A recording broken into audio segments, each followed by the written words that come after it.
Hello everyone, welcome प्यारे बच्चों। आप सभी का स्वागत है हमारे चैनल नगीन बेस्ट डिजिटल लर्निंग में। और आप सभी का हार्दिक स्वागत है हमारी एक और नई वीडियो में। आज इस वीडियो में बच्चों हम क्लास 8th का चैप्टर नंबर 7 करने वाले हैं। चैप्टर का नाम है कबीर की साखियाँ। आज इस वीडियो में हम इस पाठ के प्रश्न उत्तरों को करने वाले हैं। लास्ट वीडियो में हम इस चैप्टर की जो साखियाँ थी उनको पढ़ चुके हैं और समझ चुके हैं। एक बार मैं फिर से आपको रिवाइज़ करवा देती हूँ। अगर किसी बच्चे ने लास्ट वीडियो नहीं देखी है, चैप्टर को नहीं पढ़ा है, तो तब तक आप उनको साखियों को नहीं समझेंगे, नहीं पढ़ेंगे, तो आप प्रश्न उत्तरों को अच्छे से याद नहीं कर पाएंगे। तो उससे पहले हम एक बार हमारी 5 साखियाँ थी, तो हम पांचों साखियों को दोबारा फिर से पढ़ेंगे, रिवाइज़ करेंगे, ताकि हमें प्रश्न उत्तरों को करने में कोई भी मुश्किल ना हो, हमें अच्छे से समझ में आ जाए। तो सबसे पहले हम एक बार पांचों साखियों को रिवाइज़ करने वाले हैं। तो चलिए बच्चों शुरू करते हैं। पहली साखी है, तो सबसे पहले हम जानेंगे हमारे इस साखियों के लेखक कौन है। कबीर दास जी। तो हमारी पहली साखी है, जाति न पूछो साधु की, पूछ लीजिए ज्ञान, मेल करो तलवार का, पड़ा रहन दो म्यान। तो देखो बच्चों, इस साखी में हमें कबीर दास जी क्या बता रहे हैं। उन्होंने हमें क्या समझाया है कि जाति न पूछो साधु की, हमें कभी भी साधु की जाति नहीं पूछनी चाहिए। हमें सिर्फ उसके ज्ञान से मतलब होना चाहिए। मेल करो तलवार का, पड़ा रहन दो म्यान। तो हमें तलवार का मेल करना चाहिए, हमें तलवार से मतलब होना चाहिए, यानी कि पड़ा रहन दो म्यान, हमें म्यान से कोई मतलब नहीं होना चाहिए। म्यान होता है जिसमें हम तलवार को डालते हैं, यानी कि तलवार डालने का कवर। अब कवर कितना भी अच्छा क्यों ना हो, हमें उससे क्या मतलब, हमें तो तलवार से मतलब है, तलवार की धार से मतलब। अगर जिस तलवार की धार अच्छी नहीं है तो वो तलवार किसी काम की नहीं है। तो यानी कि जिस तरह हमें तलवार की धार से मतलब होना चाहिए, उसकी म्यान से नहीं, उसी प्रकार हमें साधु के ज्ञान से मतलब होना चाहिए, उसकी जाति से नहीं। ये थी हमारी साखी नंबर 1। एक बार हम इसके भावार्थ को और पढ़ लेते हैं कि कबीर दास जी कहते हैं कि जिस तरह तलवार की असली पहचान उसकी म्यान को देखकर नहीं की जाती, बल्कि तलवार की तेज धार को देखकर की जाती है, तो उसी प्रकार जो साधु का असली पहचान उसकी जाति से नहीं बल्कि उसके ज्ञान से की जाती है। तो तलवार को कितने भी सुंदर म्यान में क्यों न रखा गया हो, अगर उसकी तेज धार नहीं होगी तो वो तलवार किसी भी काम की नहीं है। तो इसी तरह सिर्फ ऊंचे कुल में जन्म लेने या फिर साधु जैसे वस्त्र पहनने से कोई साधु और ज्ञानी नहीं बन पाता। गरीब या निम्न कुल में जन्म लिया हुआ व्यक्ति भी ज्ञानवान, विद्वान और सद्गुण वाला हो सकता है, साधु हो सकता है। तो इसलिए व्यक्ति की पहचान हमें हमेशा उसके जाति से, उसके वस्त्रों से नहीं बल्कि उसके ज्ञान से होनी चाहिए। ये थी हमारी साखी नंबर 1। अब है साखी नंबर 2। आवत गारी एक है, उल्टत होई अनेक, कह कबीर नहीं उल्टिए, वही एक की एक। देखो, इन पंक्तियों में हमें कबीर दास जी ने बताया है कि आवग गारी एक है। अगर आपकी किसी के साथ कोई भी लड़ाई हो जाती है, झगड़ा हो जाता है, अगर वो आपको एक गाली देता है, उल्टत होई अनेक, तो आप उसको उल्टा मुड़कर कोई भी गाली नहीं देंगे, क्योंकि एक गाली अनेक गाली में बदल जाती हैं। कह कबीर नहीं उल्टे, तो कबीर जी ने यही कहा है कि उल्टा मत बोलिए, वही एक की एक, वही एक गाली आपकी अनेक गालियाँ बन सकती हैं। तो देखिए एक बार हम इसके भावार्थ को और पढ़ेंगे।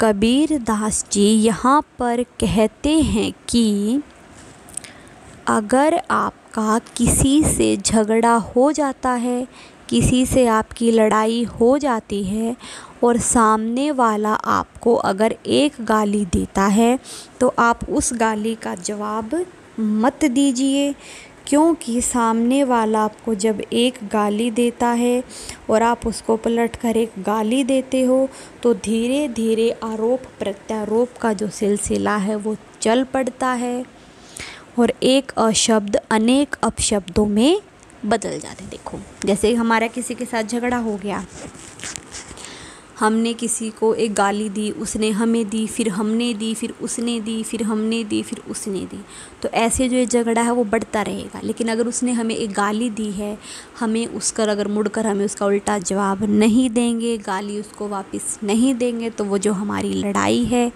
हमारा झगड़ा है, वो वहीं पर समाप्त हो जाता है।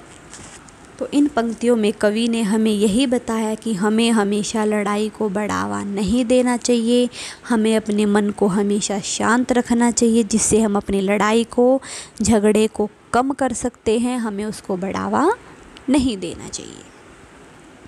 ये था हमारा साखी नंबर 2। अब है बच्चों साखी नंबर 3।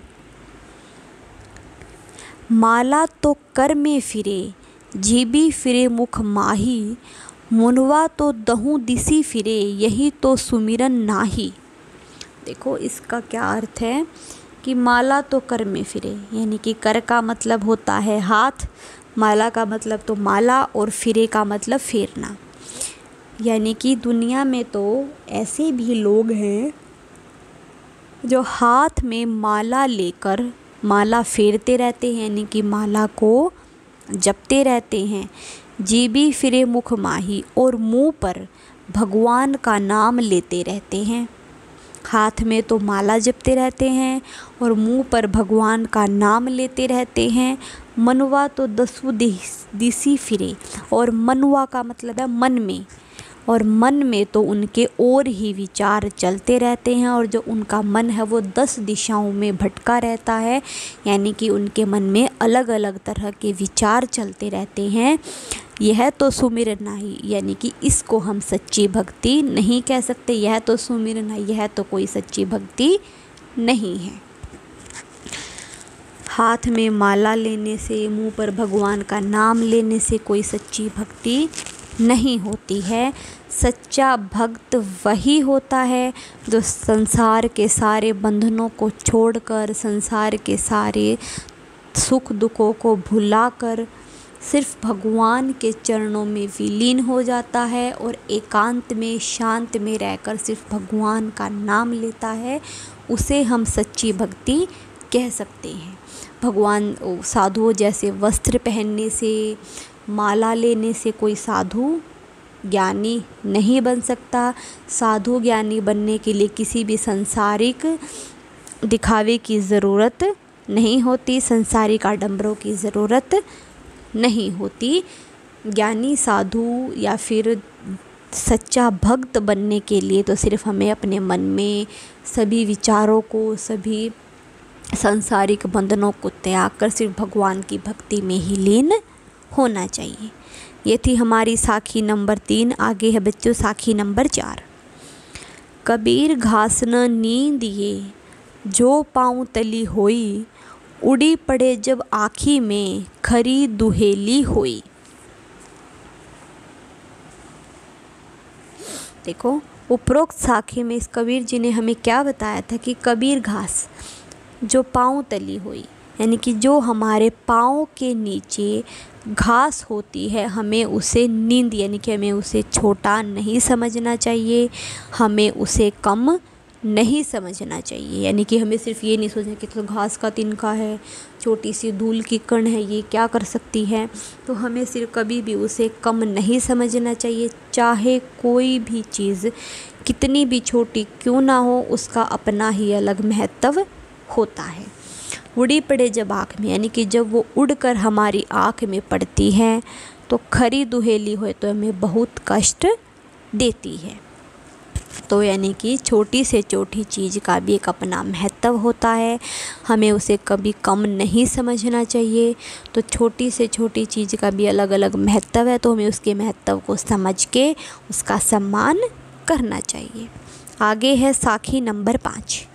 जग में बैरी कोई नहीं जो मन शीतल होए, या आपा को डारी दे दया करे सब कोई। देखो, जो मन शीतल है, यानी कि अगर हम अपने मन को शांत रखते हैं, अगर हमारा मन शांत होता है, हमारे मन में किसी के प्रति कोई भी द्वेष, भेदभाव, ईर्ष्या, अहंकार नहीं है, तो हमारा कोई भी दुश्मन नहीं हो सकता। और हमें अपने मन को शांत रखने के लिए हमें आपा को डारी देने के, हमें हर प्रकार के अहंकार को त्यागना चाहिए।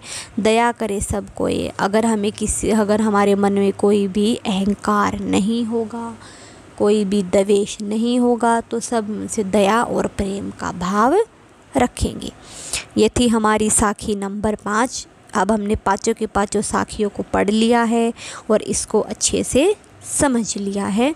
तो चलिए बच्चों, अब हम प्रश्न उत्तरों को पढ़ते हैं और उनको अच्छे से समझते हैं। सबसे पहले हम करेंगे पाठ से प्रश्न, और इसमें हमारा पहला प्रश्न है,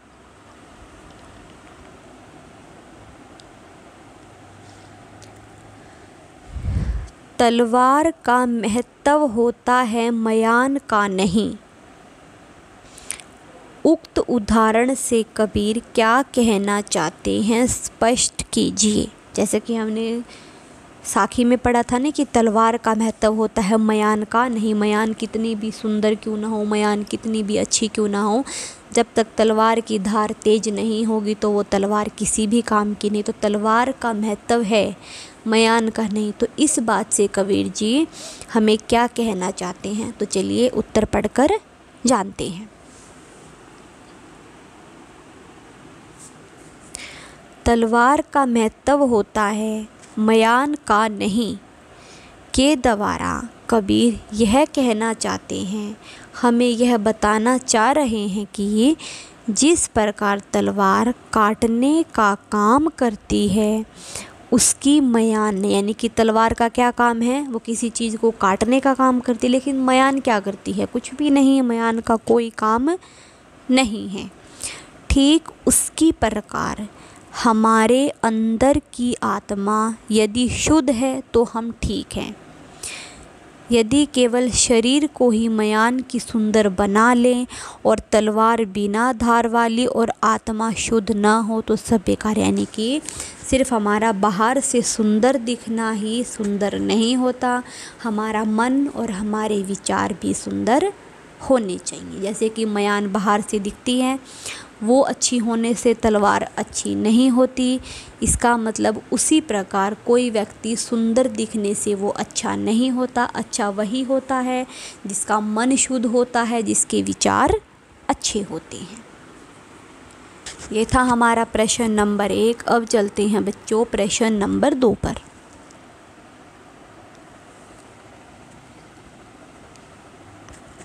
पाठ की तीसरी साखी से हमें एक पंक्ति दी गई है, मनवा तो दहु दिसी फिरे, यह तो सुमिरन नाही। इसके द्वारा कबीर जी हमें क्या कहना चाह रहे हैं, तो सबसे पहले तो हम इसके अर्थ को जानते हैं। मनवा यानी कि मन तो है जो हमारा 10 दिशाओं में फिरता है, इसे हम सच्ची भक्ति नहीं कह सकते। यानी कि मन में तो अलग अलग तरह के विचार चलते हैं, तो हम इसे सच्ची भक्ति नहीं कह सकते। तो चलिए उत्तर पढ़कर जानते हैं।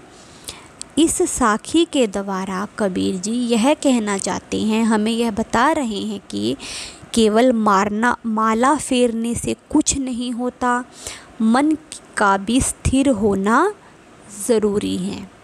चंचल मन से भक्ति पूर्ण नहीं होती, ईश्वर की प्राप्ति भी नहीं होती। यानी कि अगर हम अपने हाथ में माला लेंगे लेकिन हमारे मन में विचार कुछ चलते रहते हैं, कभी वो कभी वो कभी वो, तो इससे हम सच्चे भक्त नहीं बन सकते। हम सच्चे भक्त तभी बन सकते हैं जब हमारे मन में किसी तरह के कोई विचार नहीं होंगे, जब हम एकांत में, शांत में, पूरी श्रद्धा के साथ ईश्वर का नाम लेते हैं, तभी हमारी भक्ति पूर्ण होती है और तभी हम ईश्वर की प्राप्ति कर सकते हैं। ये था हमारा प्रश्न नंबर 2। अब है आगे बच्चों प्रश्न नंबर 3। कबीर घास की निंदा करने से क्यों मना करते हैं? पढ़े हुए धोए के आधार पर स्पष्ट कीजिए। कबीर घास की निंदा करने से क्यों मना करते हैं? और जो आपने ये दोहे में पढ़ा था उसके आधार पर स्पष्ट कीजिए। तो चलिए बच्चों उत्तर पढ़कर जानेंगे। कबीर घास की निंदा करने से इसलिए मना करते हैं क्योंकि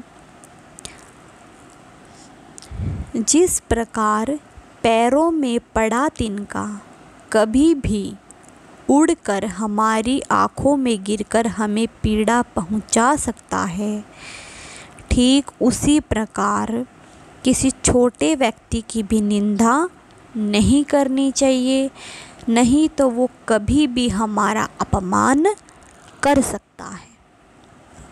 ठीक है बच्चों, क्यों की है उसने उसकी निंदा, क्यों नहीं करनी चाहिए? क्योंकि जो तिनके को हम छोटा समझते हैं, उसको किसी काम का नहीं समझते हैं, वो कभी भी उड़कर हमारी आँख में चला जाएगा और हमें बहुत पीड़ा देगा। उसी प्रकार हमें जो छोटा व्यक्ति होता है उसकी हमें कभी भी निंदा नहीं करनी चाहिए, क्योंकि कभी भी वो उल्टा जवाब देकर, उल्टा बोलकर हमारी निंदा, हमारा अपमान कर सकता है। ये था हमारा प्रश्न नंबर 3। अब चलते हैं बच्चों आगे प्रश्न नंबर 4 पर। मनुष्य के व्यवहार में ही दूसरों को विरोधी बना लेने वाले दोष होते हैं। यानी कि मनुष्यों के व्यवहार में ही दूसरों को विरोधी बनाने वाले दोष होते हैं।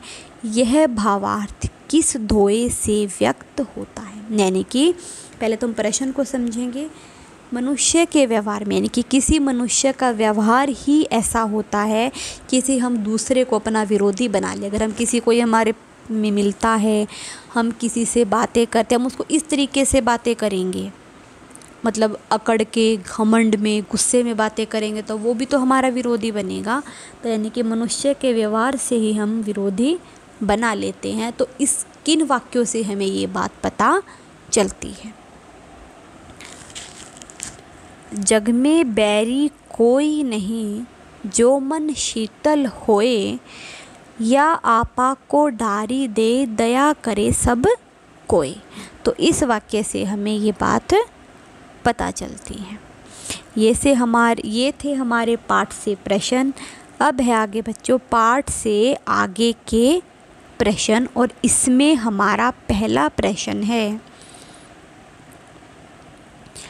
या आपा को डारी दे, दया करे सब कोई, ऐसी बानी बोलिए मन का आपा खोए। तो देखो बच्चों, इन दोनों पंक्तियों में आपा को छोड़ देने या खो देने की बात की गई है। आपा यानी कि जो हमारा मन का कंट्रोल होता है, अपना आपा, आपा को छोड़ देने या फिर खो देने की बात की गई है। आपा किस अर्थ में व्यक्त हुआ है? क्या आपा स्वार्थ के निकट का अर्थ देता है या फिर घमंड का? यानी कि जो आपा है वो हमें किस अर्थ में बताया गया है? जो आपा है वो स्वार्थ का निकट देता है, यानी कि आप अपने स्वार्थ के बारे में बता रहे हैं, या फिर किसी घमंड का? तो चलिए बच्चों उत्तर पढ़कर जानेंगे। आपा हर रूप में घमंड का ही अर्थ देता है। उसके मिट जाने से आदमी दयावान बन जाता है और मीठी बोली बोलने लगता है। ये था हमारा प्रश्न नंबर 1। अब चलते हैं बच्चों प्रश्न नंबर 2 पर।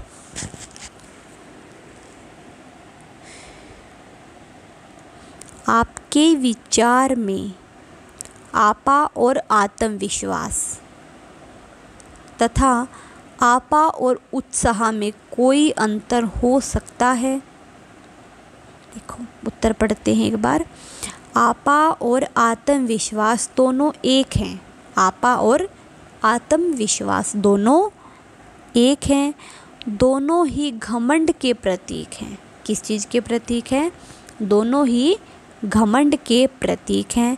जबकि आपा और उत्साह कार्य के प्रति उत्साह को दिखाता है, यानी कि जो आपा और उत्साह है वो कार्य के प्रति उत्साह को दिखाता है। यानी कि किसी भी चीज़ के जो कोई भी कार्य होता है उसके प्रति उत्साह, यानी जैसे दिवाली होती है, हम पटाखे जलाने के लिए उत्तेजित होते हैं, होली होती हैं, कलर लगाने के लिए उत्साहित होते हैं। यानी कि जो आपा और उत्साह है, जो आपा और आत्मविश्वास है वो तो हमें घमंड की ओर बता रहा है, और जो आपा और उत्साह है वो हमें किसी काम के प्रति करने की उत्साह को दिखाता है। ये था हमारा प्रश्न नंबर 2। अब चलते हैं बच्चों प्रश्न नंबर 3 पर। सभी मनुष्य एक ही प्रकार से देखते सुनते हैं पर एक समान विचार नहीं रखते। देखो सभी मनुष्य देखते भी आँखों से हैं, सुनते भी कानों से हैं, लेकिन जो उनके विचार है वो एक जैसे नहीं होते। सभी अपनी अपनी मनोवृत्ति यानी कि अपने मन के विचार, मन की वृत्ति के अनुसार काम करते हैं।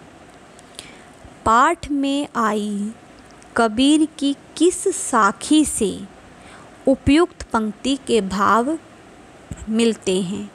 एक समान होने के लिए क्या जरूरी है? लिखिए।